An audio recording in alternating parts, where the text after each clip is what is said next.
रूप का, विद्या का, यौवन का इस जीव को भी अभिमान है, जैसे हाथी को था। सरोवर में जाकर के पत्नी बच्चों के साथ नहाने लगा, जल क्रीड़ा करने लगा, तो यह जीव रूपी हाथी भी अपने पत्नी के प्रेम से, धन के लोभ से, शत्रुओं के बैर से इस संसार सरोवर में स्नान करता है। पर जैसे जल में मगर का खतरा है, मगरमच्छों का खतरा है, वैसे ही भवसागर में मोहरूपी ग्रह का, मगर का खतरा है। ये जीव ही एक गजेंद्र हाथी है, हम सब हाथी बैठे हैं। और इस सरोवर, संसार सरोवर में जो मगर है, ग्रह है, उसका नाम है मोह, जिसको कहते हैं आसक्ति। एक कभी भी आ सकती है, किसी पर भी आ सकती है। ये मत सोचना कि बच्चे नहीं हैं, ये मत सोचना कि बच्चों से तो उरण हो गए, अब कोई मोह नहीं आएगा, कोई आसक्ति नहीं। मैंने ऐसी भी माताओं को देखा है, ऐसे भी अपने आदरणीय बुजुर्गों को देखा है कि अपने बच्चों को कभी गोदी में नहीं खिलाया, अपने बच्चों का लालन पालन नहीं किया, पर नातियों का लालन पालन वो खूब करते हैं। तो ऐसे फंस जाते हैं, महाराज कैसे वृंदावन जाएं, ये छोड़ी है ना नातनी, ये हमारे बिना रहती ही नहीं है। ये तो फिर भी ठीक है। अब आगे की कथा और सुन लो। लोगों को ऐसा प्रेम हो जाता, बच्चों को नहीं खिलाते, बच्चों का लालन पालन नहीं करते, पर कुत्तों का बड़ी प्रेम से करते हैं। बोलो राधे राधे।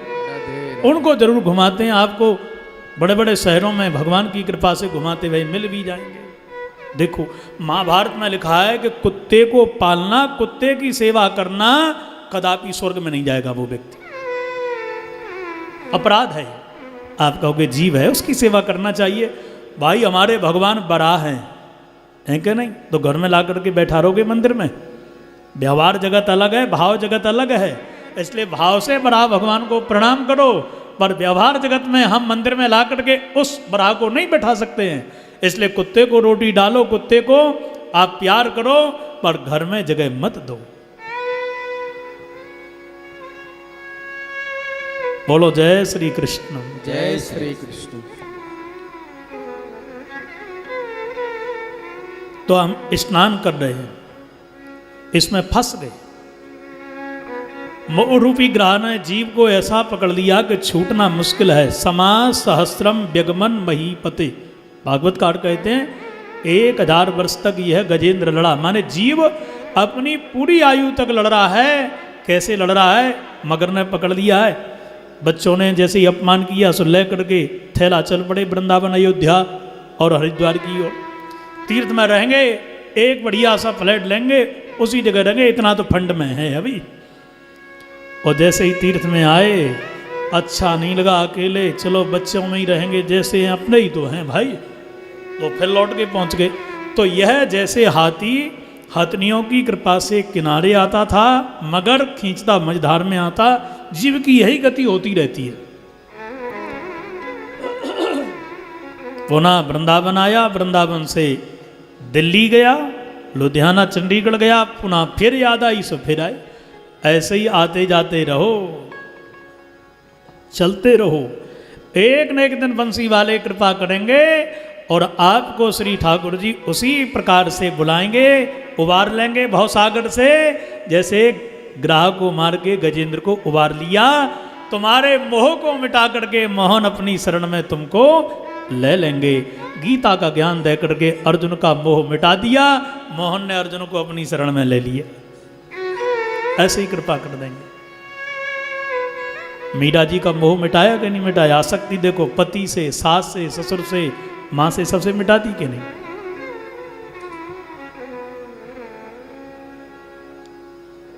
तो ऐसे ही भगवान से नेह लगाते रहो। ये मन जैसे ही तुम्हारा संसार में जाए, तुरंत लेकर के आओ, इसके लिए खींच करके लाओ, किनारे लाओ, फिर ले जाएगा ये संसार की ओर, फिर खींच करके लाओ। ऐसे मन के लिए भी जैसे गजेंद्र का तन इधर उधर जा रहा था, ऐसे ही मन को तुरंत भगवान के चरण में, फिर बाहर लगे दुनिया में, फिर पकड़ के लाओ। ऐसे ही करते रहो तो ठाकुर जी मन को भी पकड़ के मनमोहन अपनी शरण में एक न एक दिन लगा लेंगे। बोलो जय श्री कृष्ण। जय श्री कृष्ण। ये जो हाथी है, इंद्रद्युम्न नाम का राजा था। एक बार बच्चों को डांच दे करके और गया तपस्या करने के लिए बैठा हुआ, फिर घूमने लगा। बस जैसे ही महात्मा दुर्वासा जी के लिए देखा तो बैठ गया समाधि लगा करके। महात्मा जी बोले कि अभी घूम रहा था, ग्रह तुझे पकड़ेगा, भगवान को तू बुलाएगा, तेरा उद्धार होगा। तो महाराज ये गंधर्व, ये ग्राह कौन है? बोले हू नाम का गंधर्व। एक बार सरोवर में स्नान कर रहे थे महात्मा देवल, और हू गंधर्व ने डूब करके पैर पकड़ लिया। तब महात्मा जी ने साफ दिया तो तू ग्राह बन जा, जब तू किसी भक्त का चरण पकड़ेगा तेरा उद्धार होगा। तो आज भाव सागर से तर गया। बोलो राधे राधे। राधे दोनों का उद्धार हुआ। ये गजेंद्र उपाख्यान का तात्पर्य है। फिर समुद्र मंथन हुआ। इसके बाद में तो संक्षिप्त कथाएं मैं सुना रहा हूँ। समुद्र मंथन 14 रत्न निकले, 2 प्रमुख हैं, जहर और अमृत। ये हमारा शरीर ही हमारा हृदय समुद्र है, और हृदय रूपी समुद्र का मंथन हम जब करते हैं तो समुद्र का मंथन देवताओं ने असुरों ने किया। 2 प्रकार के समुदाय हमारे अंदर हैं, देवता माने सद्गुण और असुर माने दुर्गुण। ये सद्विचार दुर्विचार हमेशा अंदर ही घूमते रहते हैं। तो मंथन इसका करो, चिंतन करो। चिंतन क्या निकला? बोले केवल भजन सार है और दुनिया बेकार है। अच्छा, जैसे ही भजन करने के लिए बैठोगे तो सबसे पहले जहर निकलेगा। जहर माने विषय। हाथ में माला लो, वहाँ जाना था, वहाँ नहीं जा पाए, उसको बुलाना था, उसको नहीं बुला पाए। ये सारे के सारे जितने भी हमारे जहर हैं विषय, ये माला हाथ में लेते समय, कथा में बैठते समय आते हैं याद। क्यों? क्योंकि ये नाम के, कथा के प्रेम से हमारा जो हृदय है वो निर्मल हो जाता है।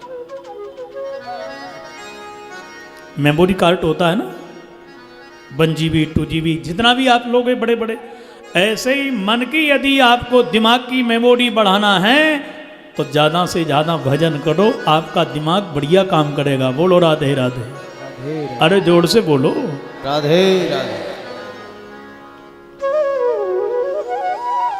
अब आजकल भजन तो करते नहीं, मोबाइल पर लगे हैं लोग, व्हाट्सएप चलाने, फेसबुक चलाने। सो धीरे धीरे स्मृति घट गई है।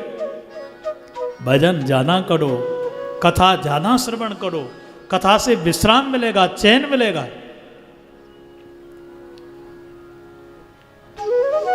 और लगे रहोगे तो जैसे जहर निकला शंकर जी ने पी लिया, अंत में जो अमृत निकलेगा उसका नाम है प्रेम। और प्रेम सच्चा अमृत है।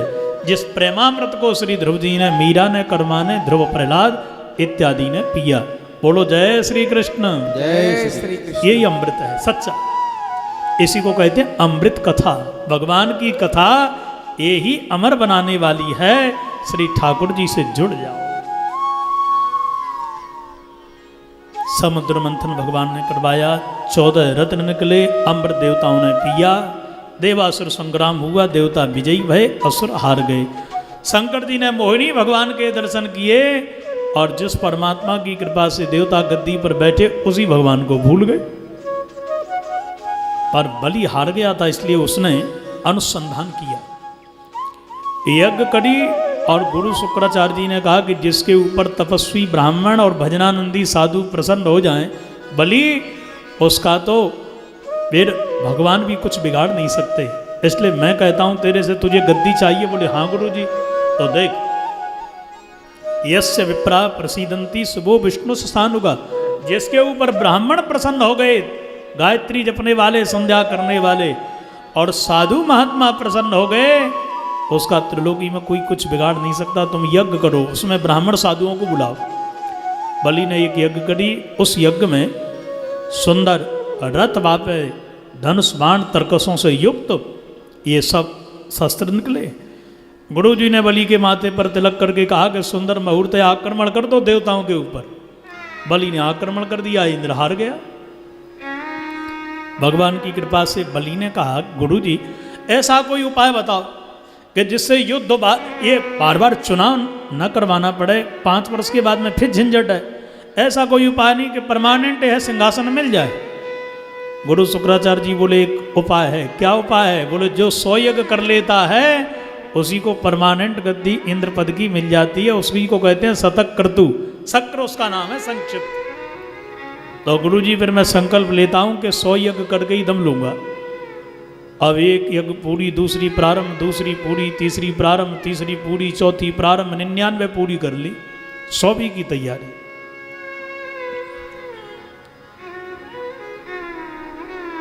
बलि के दरवाजे पर जो आ रहा है उसको खाली हाथ वो नहीं जाने देता। अब इंद्र ने विचार किया कि 100 यज्ञ पूरी, 100 हमारा बद गया। अभी तो केवल मारे मारे भटक रहे हैं, फिर तो हम मर ही जावेंगे। मैया आदिति से पूरी की पूरी घटना कह दी और मैया आदिति ने कहा कि तुम्हारे पिताजी से मैं कहूँगी। तो कश्यप जी समाधि जब तोड़ रहे हैं तो मैया आदिति ने प्रार्थना करी। कश्यप जी ने कहा कि निरुत्सव निरानंद यह वृक्ष भी पौधे भी मुरझा गए हैं देवी, ऐसा क्यों? एकदा कश्यपस्तस्या आश्रमं भगवान् गा निरुत्सवं निरानंदं समाधिर्विरतश्चिरा। क्या बात है देवी, इतने दिनों के बाद में समाधि से उठ करके मैं आया तो आश्रम में सब वृक्ष मुरझाए सूखे, ये शोक सा कैसे छाया है? मैया आदिति ने कहा कि प्रभु जिसके पुत्र परेशान हो वह पत्नी पति के स्वागत में नहीं लगती है, स्वागत उसको पति का अच्छा नहीं लगता है। मेरे पुत्र वन वन भटक रहे हैं, उनके ऊपर कृपा करो। पूरी की पूरी कथा सुना दी जो इंद्र ने कही। तब श्री कश्यप जी ने कहा कि तुम पयोव्रत करो देवी, पयोव्रत के प्रभाव से तुम्हारे पुत्रों को श्री ठाकुर जी स्वयं आकर के राजगद्दी प्रदान करेंगे, क्योंकि बलि 100वां यज्ञ कर रहा है। अब इसको केवल श्री हरि के बिना कोई जीत नहीं सकता है, किसी की हिम्मत नहीं है। इसलिए फाल्गुन शुक्ल पक्ष प्रतिपदा से द्वादशी तक तुम दूध पी करके व्रत करो। उसकी विधियां बताई, मंत्र बताया, माँ ने किया। और जैसे ही मैया ने यह व्रत पूर्ण किया तब भगवान की कृपा से अब भादों के महीना में जाकर के शुक्ल पक्ष द्वादशी के दिन ठीक मध्याह्न की बेला 12 बजे भगवान 4 भुजा में प्रकट हो गए। श्री वामन जी महाराज प्रकट हो गए। बोलो वामन भगवान की जय।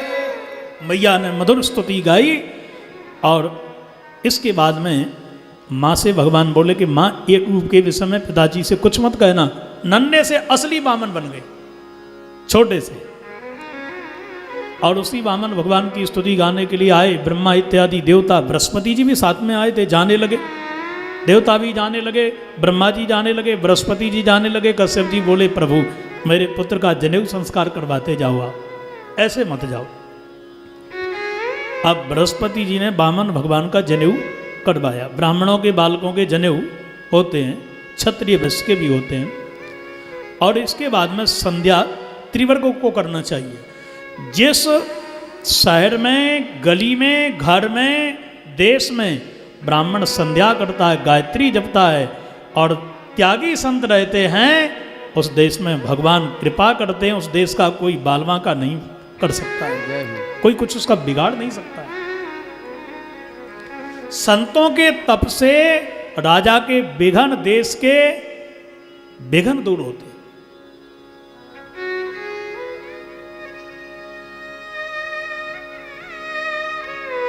बोलो जय श्री कृष्ण। जय श्री कृष्ण।